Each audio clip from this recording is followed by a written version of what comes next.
You're listening to a Frequency Podcast Network production.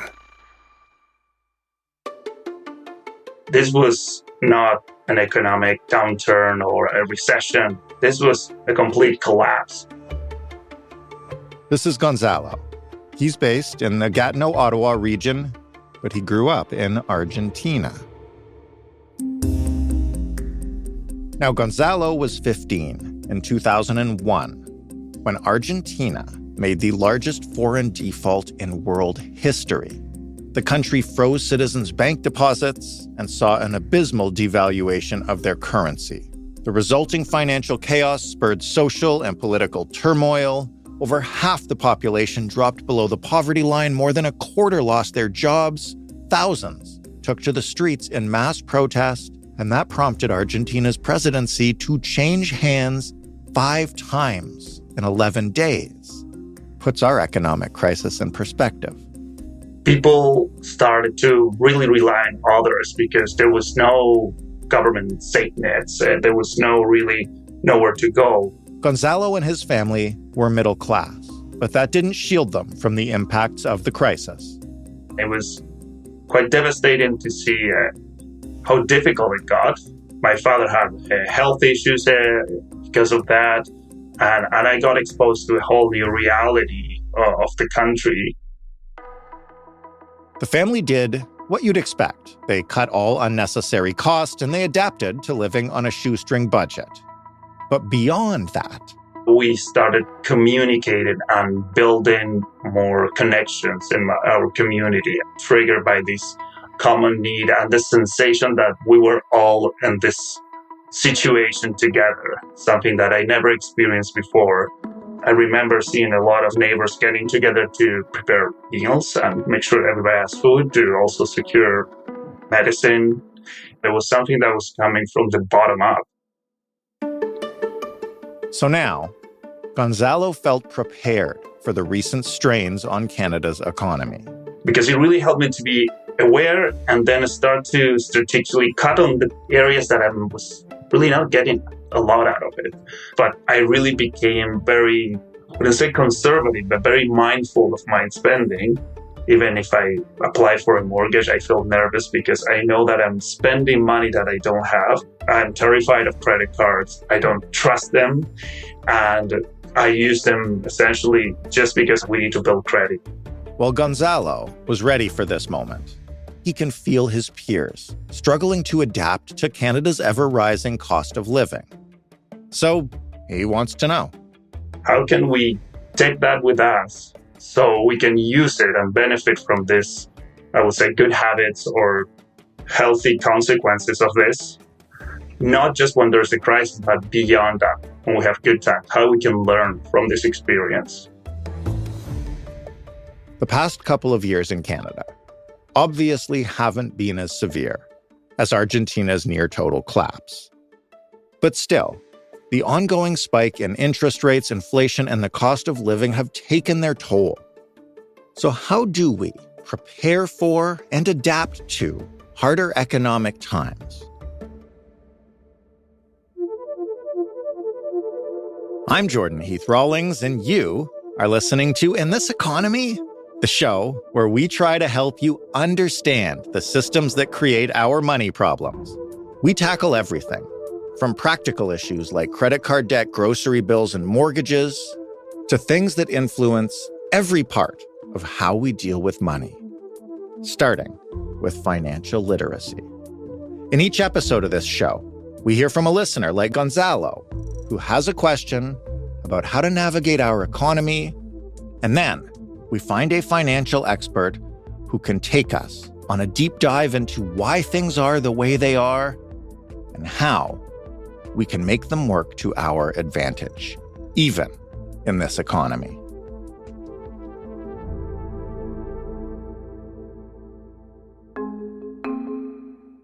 Now, as much as we can try to stay positive, learn lessons, and adapt our lives to the rising cost of living, it's still frustrating. It's still hard, especially if you've run out of things to cut in the budget and you're still coming up short. It may be tempting to give up on your financial goals entirely, and then you turn on the TV or pick up your phone and you hear that the economy's doing pretty good, actually. David Coletto knows this feeling well. There's a difference between the perception and feelings that we have about the economy and the actual economy.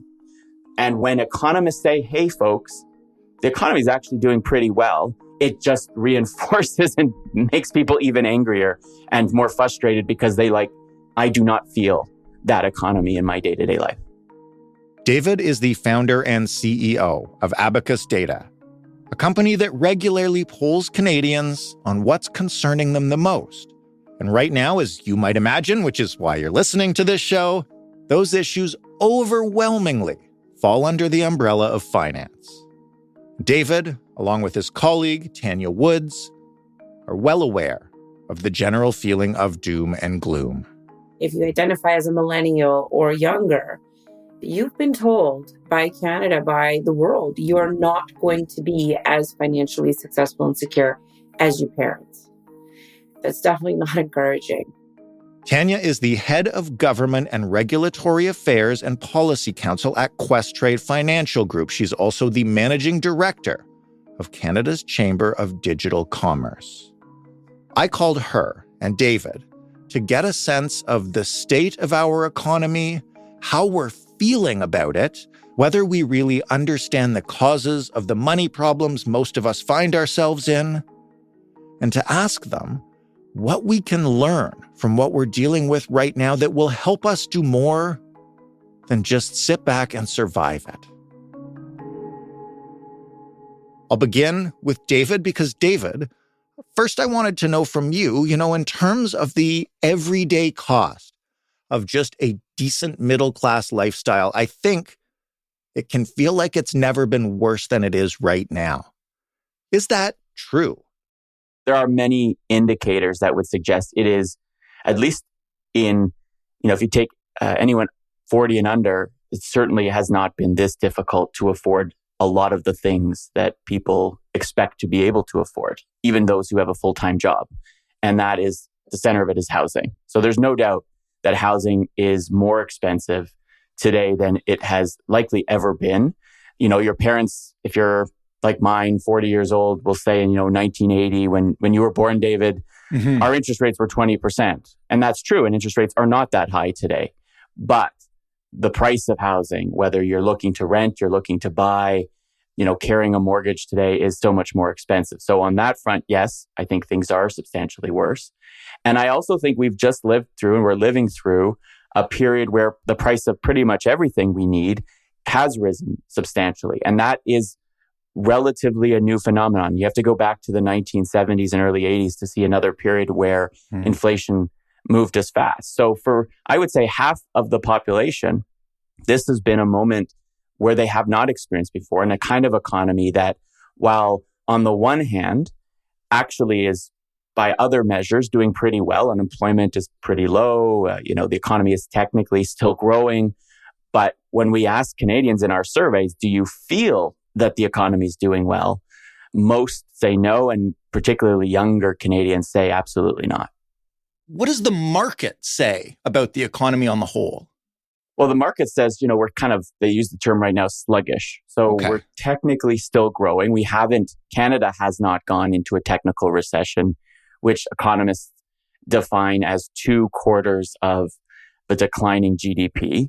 There are some who are debating whether this measure called GDP per capita, so you take Canada's gross domestic product and you divide it by the number of people, that number has been going down, which some argue is an indicator of standard of living declining in Canada. Others say, well, it's not a very good measure. So economists don't all agree with what measure best describes the economy today. But I'm not an economist. I'm a public opinion researcher. And I think perception is everything. So, and this is why when we measure things like consumer confidence, we are starting to see an improvement compared to where it was over the last 2 years. But it is still close to neutral, meaning, about half of consumers are feeling a little bit more optimistic, and the other half are kind of saying, well, I'm not ready to say things have improved. And we see it in people's behavior, right? We do see people scaling back on spending on groceries, spending on a lot of discretionary things is down. But on the same time, there is still a legacy of the pandemic in which a lot of Canadians saved up quite a bit of money over that basically year, 2 years, and weren't able to do a lot of the things they wanted, like travel. So if you've been traveling, people said this March break, travel reached its peak, a higher level than before the pandemic. Really? So people are still spending money, but they're much more choosy on it. And they're having to spend a lot more and they're getting less. And that is creating, I think, the anxiety where, half of Canadians say they are living paycheck to paycheck in our surveys. Maybe if you could, just because you touched on it at the very beginning, provide a little review of the past few decades in terms of the ups and downs of the Canadian economy. I know it's never been this bad, but in between then and now, what have most Canadians sort of experienced in terms of, again, the way the economy affects them, not how the stock market's doing?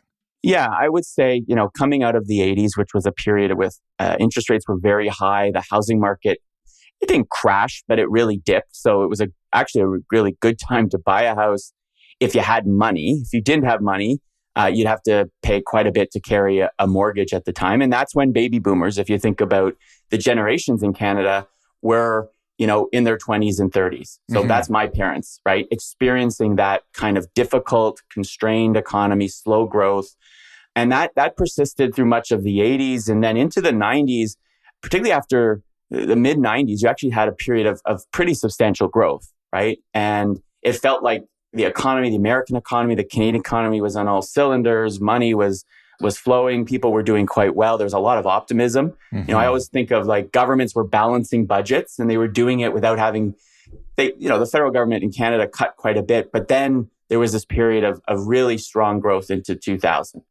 And then you had 9/11 in 2001. Right. And that global political crisis created a momentary economic shock because people weren't traveling and we weren't sure. There was a war started in Afghanistan. But soon after that, the economy continued to do pretty well. And you had the buildup of people taking on, perhaps, particularly in the United States, more leveraging themselves in the real estate market. And then you had the financial crash in 2008, 2009, the so-called Great Recession. And Canada, it affected Canadians and the Canadian economy and how we experienced it, but not to the same extent as the United States, where you saw massive numbers of foreclosures, people losing, their homes, and the government had to step in to kind of save the economy. And that happened in the United States and Great Britain and many other countries around the world. And Canada was not immune to those forces. But after that period, you did see, again, people's optimism start to improve. The economy got better. I think before the pandemic, there was this optimism built in, but the housing market started to get very expensive. Canada's population started to grow. And then the pandemic hit. And you basically had 2 years of what I describe as a roller coaster of emotions for people, both their fear of getting this virus and getting sick and perhaps dying and their loved ones getting sick and dying, but also the economic uncertainty about what it meant for them, people losing their jobs, entire industries shutting down. And that was a period of immense, I think, emotional trauma that was tied to the economic well-being of a large part of the economy. And coming out of that, I think what happened was half of people who didn't have to, could work from home, actually did pretty well, were okay. Right. And half felt, I think, a deep trauma about it. And we're still living through the legacy of that pandemic on people's finances. In terms of that legacy, that's a great segue to get to what our listener wanted us to discuss today, which is what lessons that we will take, that Canadians will take from this period of economic instability. And at the height of the lockdowns, we saw people change their behavior in a more communal way. And I'm wondering if your surveys sort of reflected that and what you heard from people during those trying times about how they changed their behavior, particularly with regard to their community. I think it was a momentary shift, frankly. I don't know if it's persisted post-pandemic, but we saw a momentary coming together of the country and communities, more specifically, to help each other get through a really difficult time. And I think it happened in workplaces. I think it happened in neighborhoods. And it probably was a good year of that happening and lots of great stories coming out of it.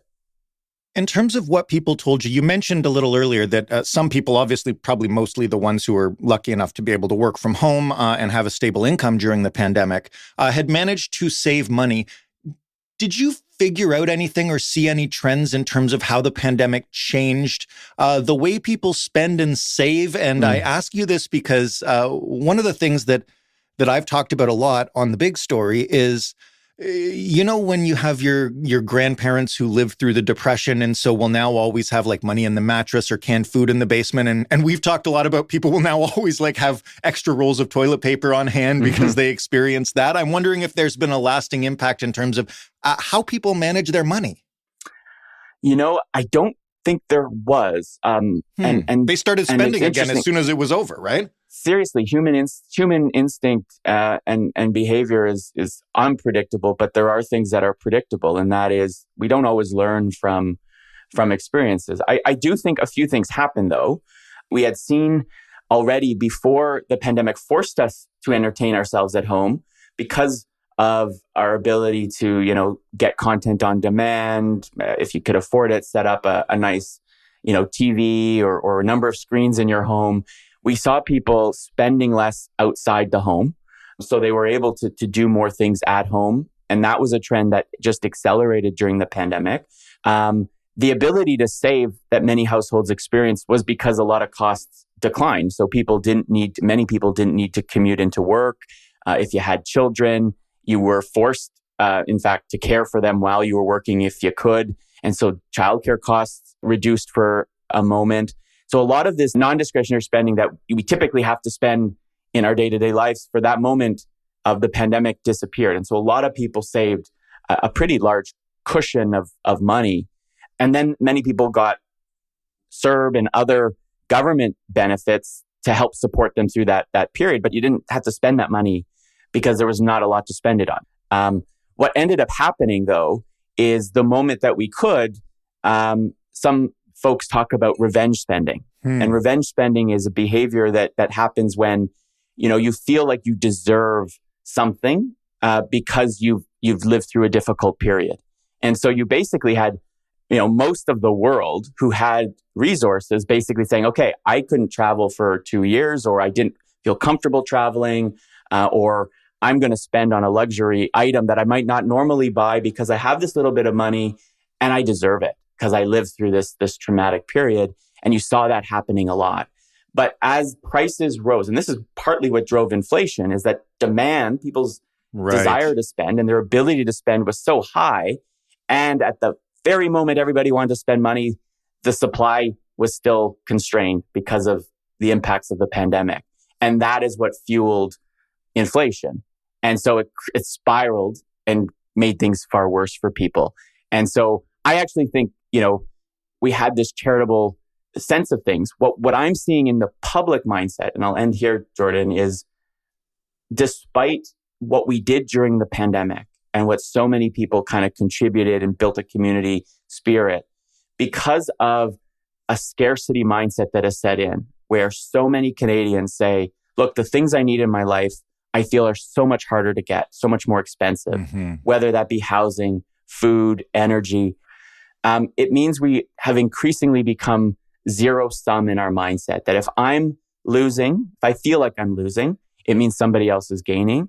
And that's why I think for so many people, the economy feels so hard today, because it's like we're fighting each other to get the basic necessities that we need to live and thrive.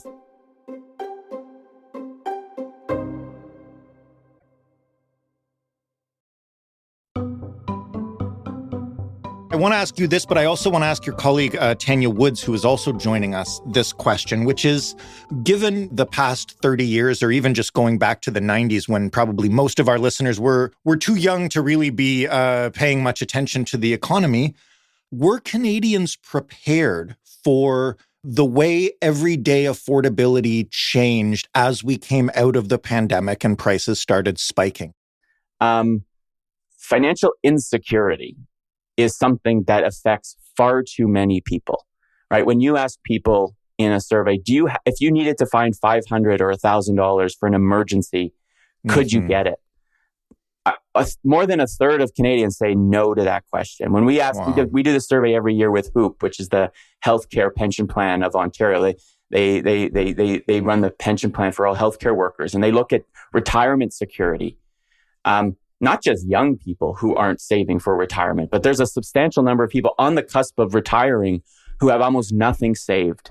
So when these moments of economic shock come, when prices rise by 10%, when housing, I was looking at the stats, rent in February of 2024 went up 10% compared to February 2023, right? When you're seeing a year-over-year increase of 10% on your rent, how do you adjust for that if we aren't preparing ourselves with an emergency fund or and some people will say, look, I can't do that. How do I pay for food and transit and housing and then have enough at the end of and that's why I think we're seeing the deep, for many, skepticism and anxiety around the economy today.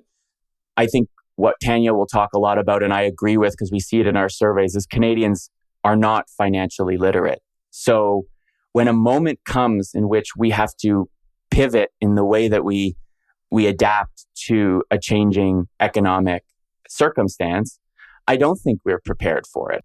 Well, Tanya, I'll ask you then, what is financial literacy like across the country? How do we measure it? How does it compare to other countries? Like, give us a sense of how knowledgeable and confident Canadians are with their finances.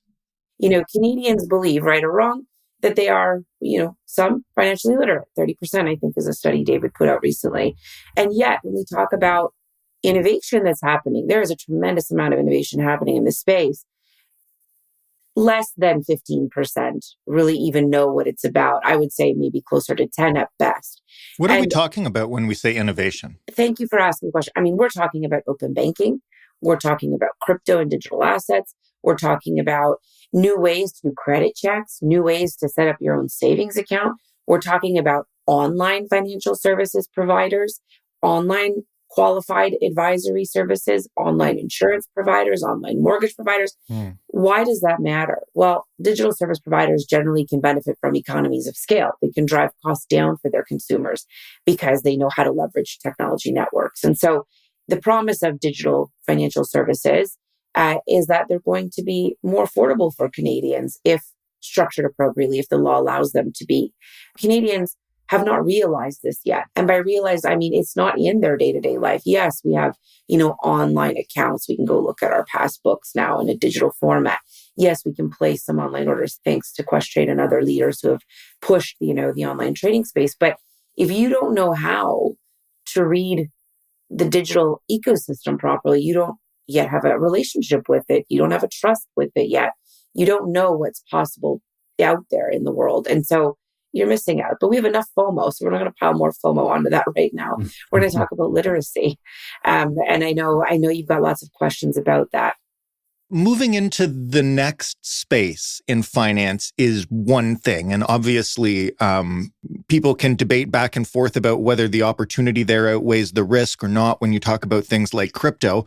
But I'm speaking more in terms of the general knowledge that a millennial or Canadians in general would need to put their finances in a place, and I know, again, not technically a recession, but that can survive a time of real instability, which we've seen over the past couple years. And how many Canadians are equipped for that? And what would you suggest that Canadians who aren't equipped for that learn as quickly as possible to be able to navigate what looks like an increasingly unstable economy? So we do feel that there's big F financial literacy, which is all encompassing. That includes understanding how insurance works. That includes, yes, of course, understanding your budgets. Canadians are being called because of the situation we're in to engage with higher level thinking around economics and inflation. For many Canadians, I'm not sure they could explain to you what inflation is and how it works. They just know it's a bad word right now. And we need Canadians to understand it a little better, because then they can engage on the topic more directly with their politicians and maybe influence some policies to help them. This is big F financial literacy, understanding, of course, in that bucket, fintechs and the innovation side is one aspect of it. Understanding the mortgage ecosystem, how do mortgages even work? Many Canadians maybe make that step once in their life, and usually it's about the time when they're ready to buy a house, but they don't often go back to say, well, what did I learn from that process? Not many are mortgage experts. It's a very fortunate position to be in, especially these days, to be seeking a mortgage to buy your house. But when you're holding a mortgage today and you're having trouble making payments, you're wondering. I think a lot of Canadians are wondering, what was that decision actually about? Yeah. Hard to backtrack it, isn't it? So I think getting the basics down, the budgeting, and these are the products and services I have, and here's how they work for me. Here's how they relate to my financial goals. That's small f financial literacy. And then big F is understanding the whole ecosystem in front of us today, because it has rapidly evolved. Canadians have knowledge gaps. I have knowledge gaps. I would be lying to tell you that I knew everything about everything. I absolutely do not. And it's changing all the time. So, the other side of this that I think is important to highlight is there is no shame in not knowing. What do you do when you don't know? You learn. We have FCAC. So this is a government organization that is set up, and it has a legal mandate. So it's required to be out there helping Canadians learn. The full wording of FCAC, for those that aren't familiar with it, is Financial Consumer Agency of Canada. But it is responsible for the National Financial Literacy Strategy. So I encourage Canadians first to go there. The second thing that you can do is think through, who are your financial services providers today? Certainly Questrade and many others have resources right on their websites where you can start to kind of poke around and see, what are they telling me? What can I do with this product? Is it the right thing for me? Some have budgeting tools to help you figure out, what is my budget? How should I be looking at this? And there's a lot of resources out there. I think, the challenge is you can get lost down many rabbit holes and in the ocean of information. And so it is really ideal that we try to guide our government, I think, at this time to be enhancing what FCAC is doing for Canadians. I think having a national hub that is best in class in the world would be a very helpful start federally. But we also look at countries like Denmark. And in Denmark, we're seeing financial literacy directly tied to strong economies. There, people are learning at 12 through 15 exactly what this means at many levels, not just the basic, home ec budgeting level. Well, that's an excellent way to cover what we can do to educate ourselves ahead of any major financial decisions or before we plan a budget or anything like that. But what can we take away from the past couple years or even this year as it continues that will help recession-proof our personal finances? I know we have no control over the general economy. Definitely. Look, number one, understand the world's changing rapidly. It's changing for so many reasons that are not in our individual control. So having goals from what you want to achieve in the life you want to live, you have to think a little longer term, think short term, but also long term, having both perspectives, kind of going all the time and revisiting your objectives and your vision for how you want your life to go and how you're going to use money, what you need it to be doing for you.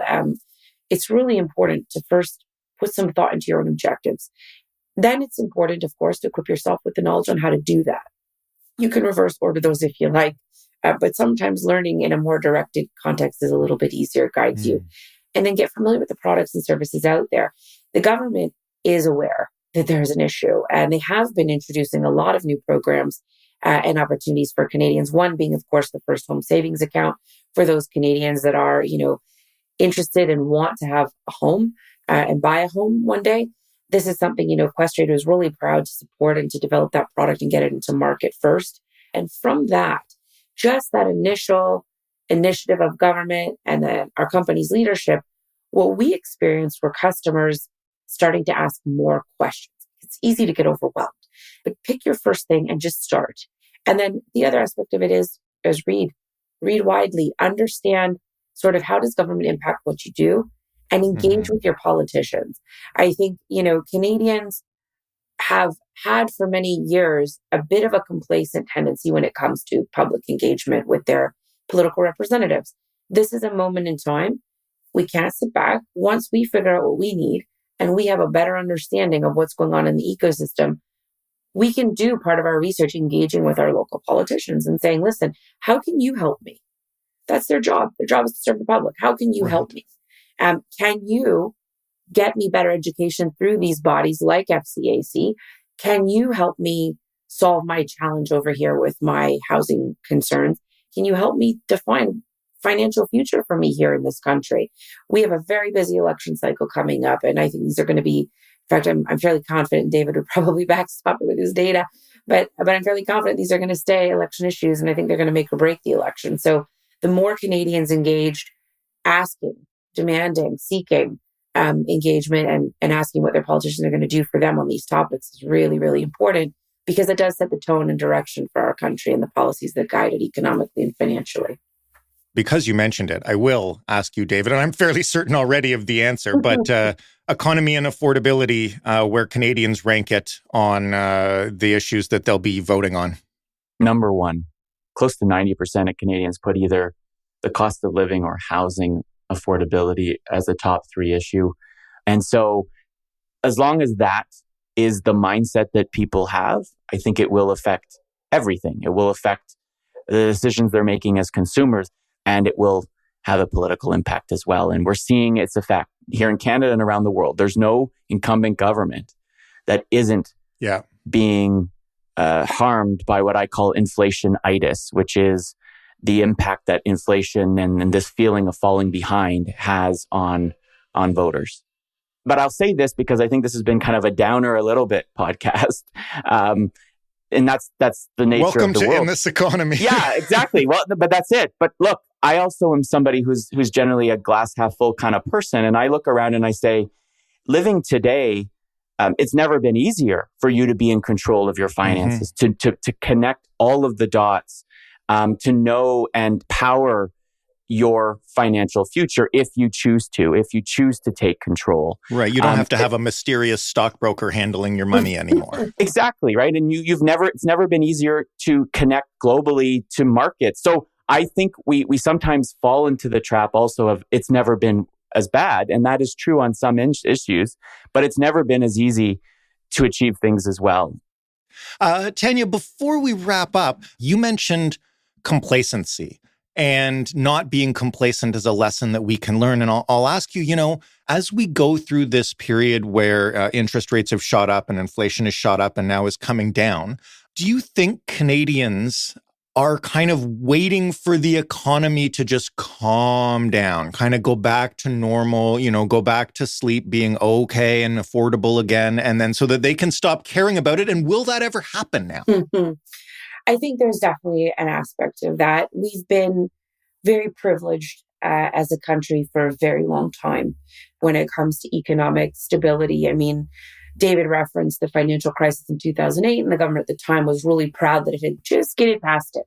I lived in the US in 2008, and I ended up coming home because there were no jobs. And I'm a highly educated individual. I graduated top of my class that year, and they were paying people to not come to work. So, I don't take for granted anything.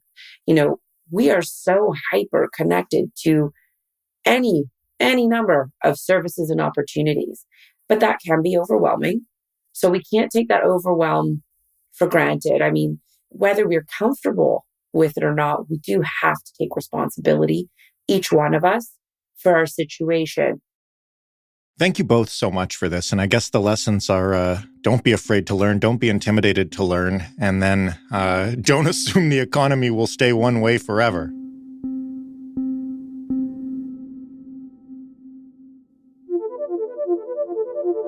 Thanks again to Tanya and David for taking the time to teach us a bit more about the economy, but also about how to learn about the economy, and for giving us a much-needed check into how well we actually understand our own finances, let alone all the market forces affecting them. And of course, thank you to Gonzalo for reaching out with your experience, living through an economic crash, and sharing the lessons you learned as a result. I hope we take some of those to heart. If you would like to reach out with a money question and get some advice from an expert, then we want to hear from you. You can email us anytime at hello@itepod.com. You can also call us and leave a voicemail and talk out your problem. That number is 416-935-5935. One more time, 416-935-5935. I don't need to know your real name, but we do need a way to get in touch with you if we're going to get to your question. So, we need your real number, your phone number, and also the numbers of the problems you're dealing with. If you want more in this economy, I have good news for you. We're going to keep doing this show every week for the foreseeable future or until you stop listening. But we're also going to change things up a bit in the coming weeks. We will still answer your financial questions with experts and perspectives that will hopefully help you achieve your goals. But we will also be bringing you stories and information about Canada's economy as it happens, so you will get a little more perspective on what's going on right now in various areas of the economy and how it will impact you. So look for that in the coming weeks, right here in this feed. You don't have to do anything. Except, of course, for rating and reviewing and following and subscribing and doing all of those other things that help other people find this show too. I'm your host and executive producer, Jordan Heath Rawlings. This episode was written and produced by Ali Graham. The sound design was done by Ryan Clark, and Stephanie Phillips is our showrunner. Mary Jubrin is our digital editor, and Diana Kay is our manager of business development. Together, that makes us the Frequency Podcast Network, and yes, we're a division of Rogers. Thanks once again for listening, and we'll talk to you next week on In This Economy.